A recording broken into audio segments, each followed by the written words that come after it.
குரு பெயர்ச்சியில் முதலில் பார்க்கக்கூடிய ராசி மேஷம். மேஷ ராசிக்காரர்களுக்கு இதுவரை குருவானவர் 3ஆம் இடத்தில் இருந்தவர் 4ஆம் இடத்துக்கு வருகிறார்.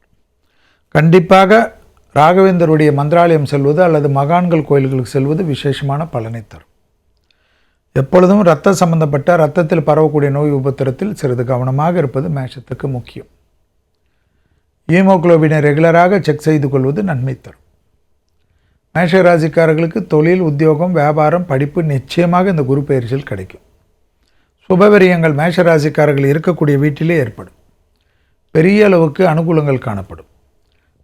மருத்துவத்தில் பண்ணுவது, ட்ரஸ்ட் ஆரம்பிக்கிறது, கோசாலை ஆரம்பிக்கிறது, பசுமாடுகள் வாங்குவது, ஒரு மாதிரி இயற்கை விவசாயங்கள் செய்வது, விவசாய இடங்கள் வாங்குவது, ஆன்மீகங்கள் பண்ணுவது, கோயில் திருப்பணிகள் செய்வது, கோயில் அம்மன் கோயில்களுக்கு பண்ணுவது, ஆஞ்சநேயர் கோயில்களுக்கு பண்ணுவது, விநாயகருக்கு முதலிடம் கொடுப்பது, எல்லாமே ஒரு மாதிரி சந்தோஷமாக இருக்கும். மன வருத்தங்கள் போயிடும்.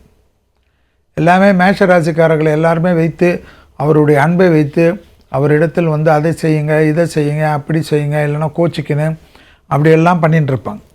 அதெல்லாம் மேஷம் இப்பொழுது அலட்சியப்படுத்தும்.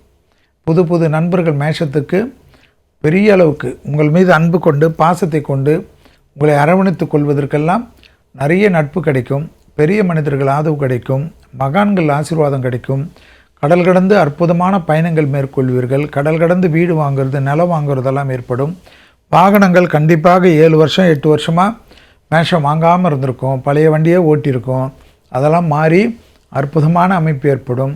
திடீர் அதிர்ஷ்டம் ஏற்படும்.